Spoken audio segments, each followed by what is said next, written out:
Le bar des supporters sur Maritima, bonsoir à toutes et à tous, très heureux de vous retrouver quelques heures seulement avant le démarrage de cette 24e journée de Ligue 1. Demain soir, l'Olympique de Marseille se déplace à Clermont pour voir si effectivement cette série peut continuer. Bonsoir Jacques Bail. Bonsoir, quelques heures, laissez-moi dormir parce que demain on va partir tôt.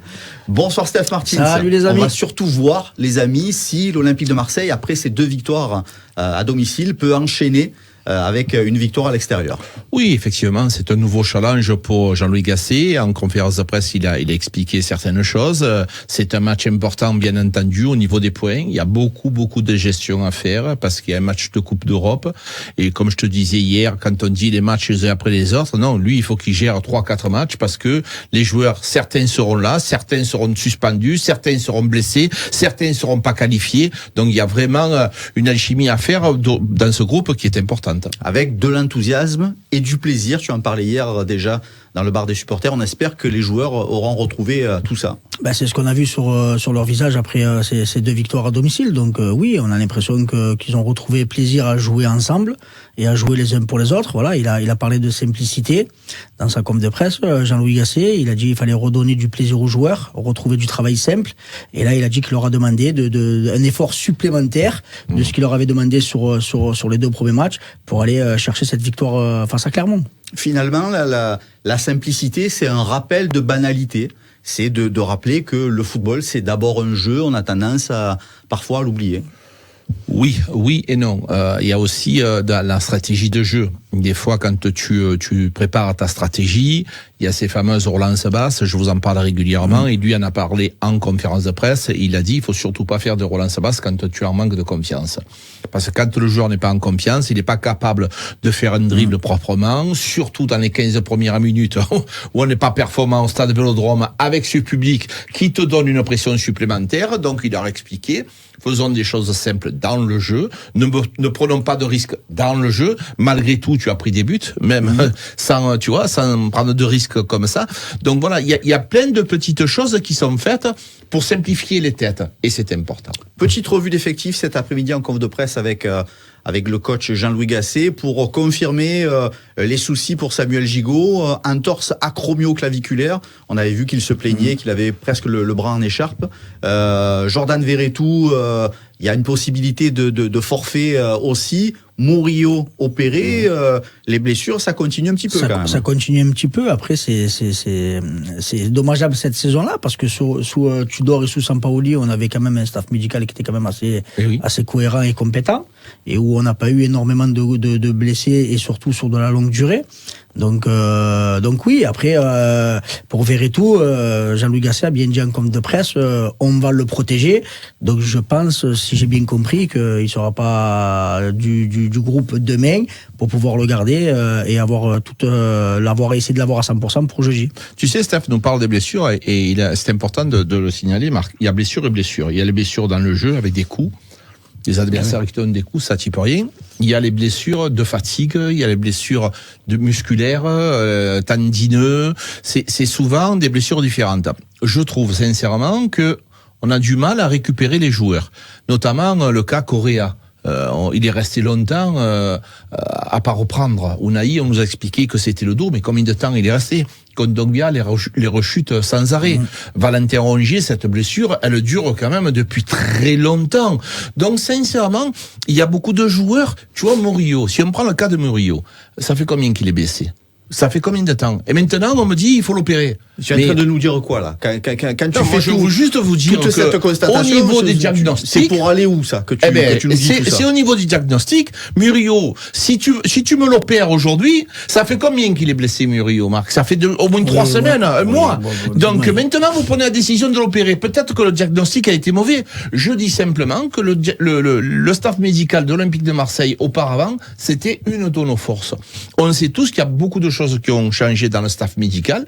Sincèrement, j'ai des questions à poser, mais peut-être qu'on va me répondre les unes après les autres. Et encore une fois, peut-être qu'on va me faire fermer mon bec, mais j'ai quand même le droit de me poser certaines questions sur la longueur des blessures. Et Gasset qui a été insistant cet après-midi lors de la conf de presse pour dire qu'il était nécessaire de gérer l'effectif, qu'il ne voyait pas que le match. Alors oui, il demande à ses joueurs de se focaliser uniquement sur le match de demain, mais par contre, lui, la vision qu'il a, c'est une gestion sur 5 matchs pour savoir effectivement entre les matchs de Coupe d'Europe, les joueurs non qualifiés ou pas, les choix qu'il va faire blessés, demain. Les suspendus, donc ça après c'est le travail du staff. Après lui il a demandé, il a bien dit, on va prendre les matchs les uns après les autres et je leur demande de se focaliser sur Clermont. Il va pas, même si on sait tous ici que les joueurs bien sûr qui pensent au match de Villarreal aussi dans leur tête de jeudi dans ce stade-là, ça on est d'accord. Mais lui le mot qu'il a envoyé au groupe c'est ça, c'est focalisez-vous sur Clermont, faites le nécessaire et enchaînons une 3e victoire si on peut à Clermont. Lui c'est ça. Après lui il a dit oui, on va avoir 5 matchs en 15 jours, donc un match tous les 3 jours, notamment avec le match aller et match retour en Europe, où il y a des joueurs qui ne sont pas concernés, qui sont pas dans le groupe des joueurs européens. Donc ça veut dire qu'il va leur donner du temps de jeu, qu'il va essayer de faire tourner. Et heureusement qu'on a un groupe de qualité et en quantité pour pouvoir faire ces changements-là. Petit à petit, c'est le discours de Jean-Louis Gasset. Petit à petit, est-ce que c'est un discours entendable, on va dire, par les supporters? Oui, on peut l'entendre parce qu'on sait qu'on était au bord du gouffre, les gars. On se rend compte que petit à petit, c'est obligatoire parce qu'il y a beaucoup de choses à changer. Et tu peux pas changer tout d'un coup, c'est trop difficile. Il le fait par petites étapes. Quand il nous a expliqué tout à l'heure qu'il avait parlé aux joueurs, oui, mais il faut parler à l'homme. Il y a le joueur et il y a l'homme. Il faut que tu connaisses les deux. Donc il a appelé certaines personnes pour connaître son groupe. Le joueur, il est capable sur le terrain de te montrer quelques belles choses, mais par contre en dehors dans la vie, est-ce qu'il est capable de mettre ça vraiment? Donc il y a beaucoup de choses à faire et il prend les choses doucement les unes après les autres et c'est important à signaler. Quand il dit ça, moi ça me percute ça. Je connais le joueur mais il faut que je connaisse l'homme. Mais tu te dis mais c'est vraiment de l'intelligence, ça fait plaisir. C'est juste du bon sens voilà. aussi en même temps. Hein.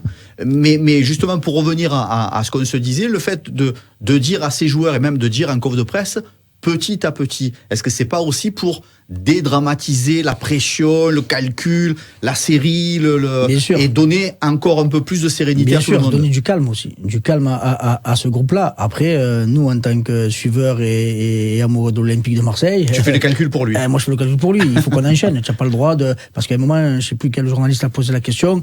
Il faudra faire 6 points entre Clermont et Nantes. Et il a arrêté de suite. Il a dit non. La priorité c'est Clermont.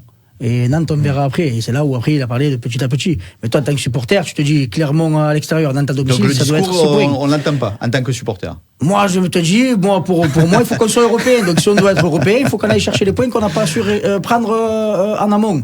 Donc, il va falloir faire des séries. Et ça, c'est de la logique. Et il va surtout falloir que ces joueurs-là continuent à nous montrer ce qu'ils nous ont montré face au Shakhtar et face à Montpellier. Mais lui, dans la sérénité, il te dit, oui, bien sûr que tout le monde a envie de gagner. Bien sûr. Il a envie de gagner contre Villarreal aussi mercredi, évidemment.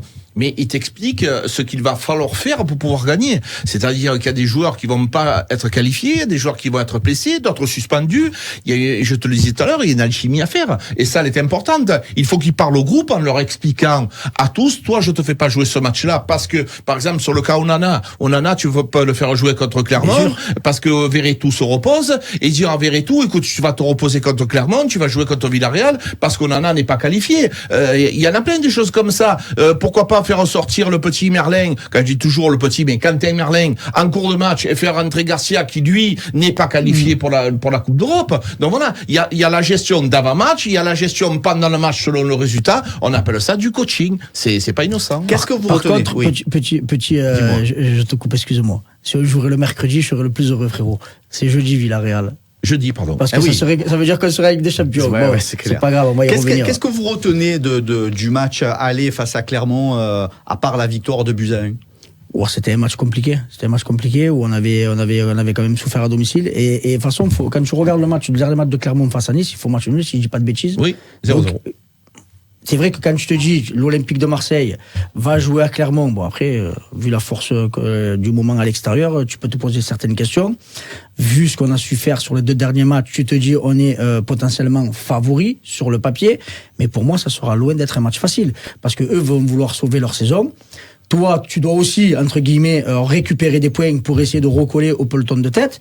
Donc, ça va être un match où il va pas falloir se manquer, il va vraiment falloir être concentré et jouer à 120%. Ouais, c'est vrai, en plus, ils ont des problèmes, hein. Clermont, ils ont de gros problèmes à l'intérieur du club. Il y a eu des disputes, il y a eu beaucoup de tensions, l'entraîneur, les joueurs, il y a eu beaucoup de soucis.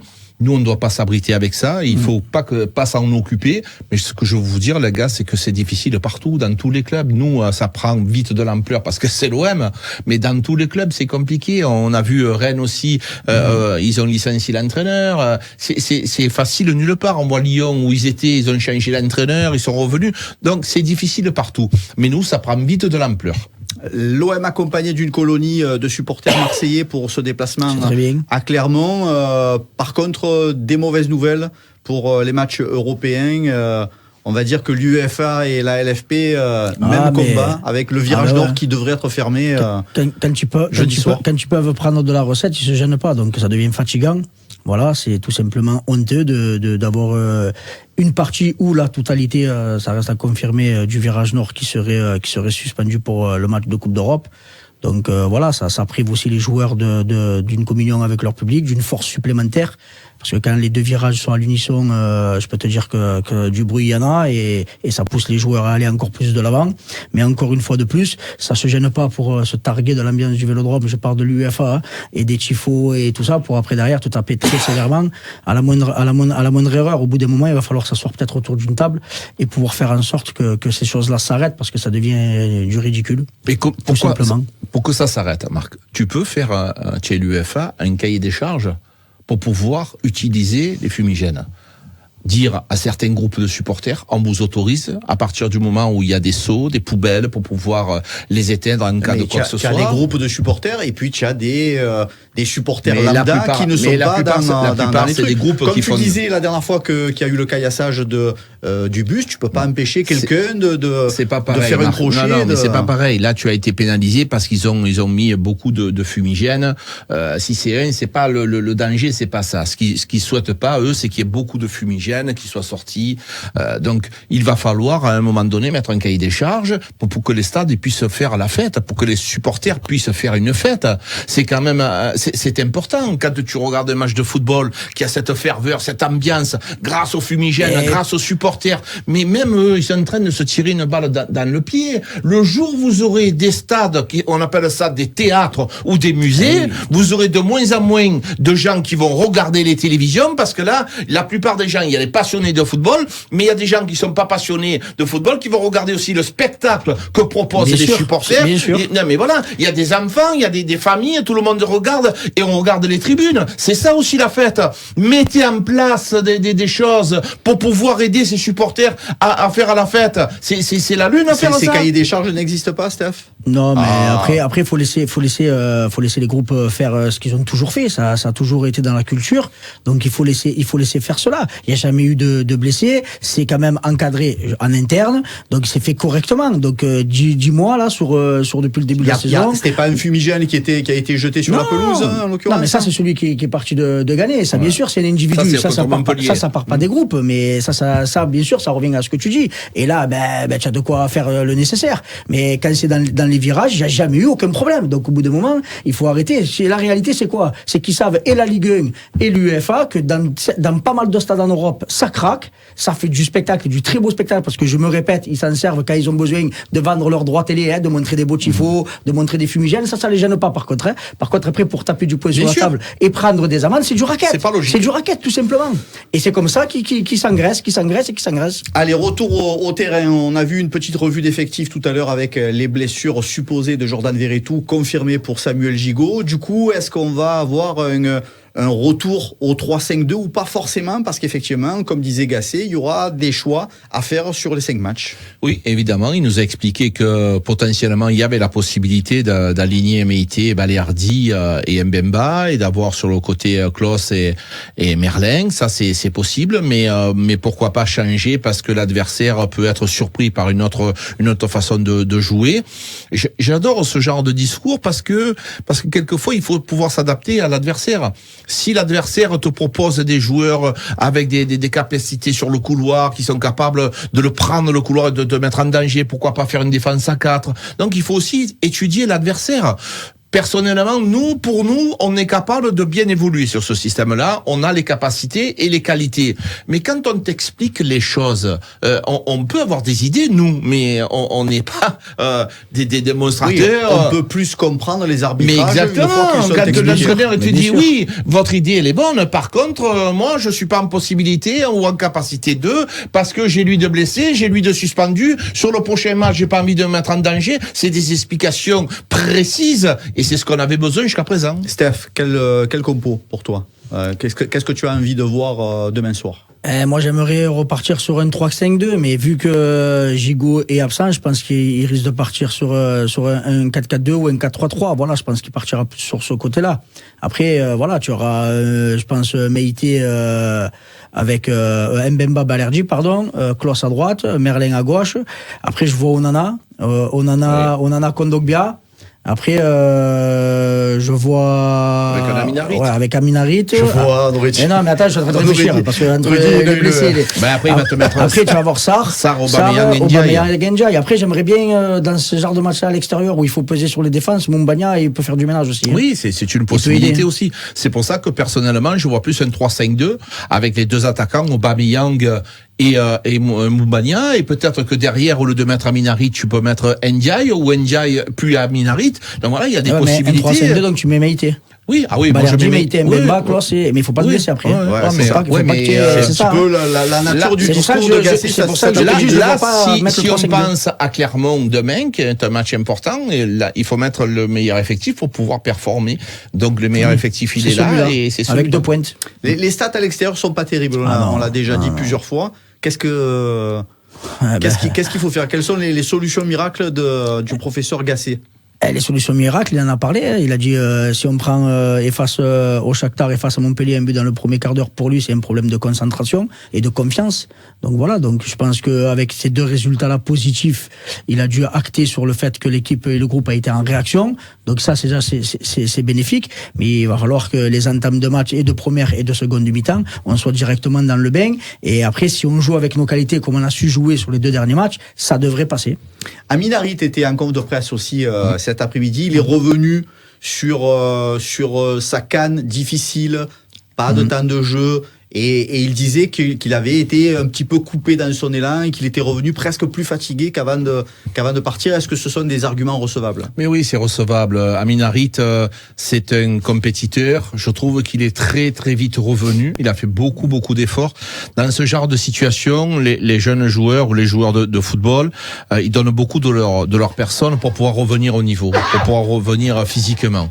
Et quand tu reviens physiquement, tu penses que tu es prêt au combat, que tu es prêt à faire tous les matchs, mais non, pas du tout. Il faut lui faire comprendre que ça va être très long, que Aminarit, il sera prêt au mois d'août pour la nouvelle saison, parce qu'il va falloir accumuler beaucoup de choses. Quand on parle de l'émotion, quand on parle des décharges émotionnelles, quand on parle de physique, quand on parle de mental, tu peux pas revenir d'un coup d'un seul. C'est difficile. Et en plus, le sélectionneur du Maroc, Regragui, lui, il a vu qu'il était pas encore prêt. Mais ça, il faut l'expliquer, ça me paraît tout à fait normal. Qui a un doute aujourd'hui sur la qualité d'Aminarit? Personne. Aminarit, c'est un très bon joueur. Mais il va falloir qu'il apprenne à être un peu plus patient. À quel endroit vous le préférez sur le terrain? À quel poste moi, je le préfère derrière les avant-centres. Quand il est la rame de lancement, quand il prend beaucoup de verticalité, c'est là où il est le meilleur. Après, voilà, Jean-Louis Gasset a aussi acté là-dessus. Il a dit, comme tu viens de le citer, il a dit que c'est un très bon joueur, mais qu'il faut qu'il retrouve à aujourd'hui de la simplicité dans son jeu et de jouer plus rapidement, de moins porter le ballon. Parce que faut se rappeler d'où il vient. Il a été arrêté pratiquement pendant 8 mois. Et on sait que pour qu'un joueur revienne à 100% de sa forme, il faut autant de temps après sa blessure. Donc, on en a parlé à plusieurs reprises dans l'émission du BDS, en se disant, s'il a un coup de moins bien, il faudra pas être étonné. Ça sera tout simplement normal. Voilà pourquoi Jean-Louis Gasset lui demande de retrouver de la simplicité pour essayer, parce que porter le ballon, ça te demande énormément d'efforts. Hein. Quand tu veux dribbler 2 joueurs, 3 joueurs, ça te demande énormément d'efforts. Quand tu reviens comme ça, tu veux performer rapidement, tu veux te faire faire plaisir, tu veux faire plaisir à tout le monde, et à force de brûler les étapes, ben, tu te mets en difficulté.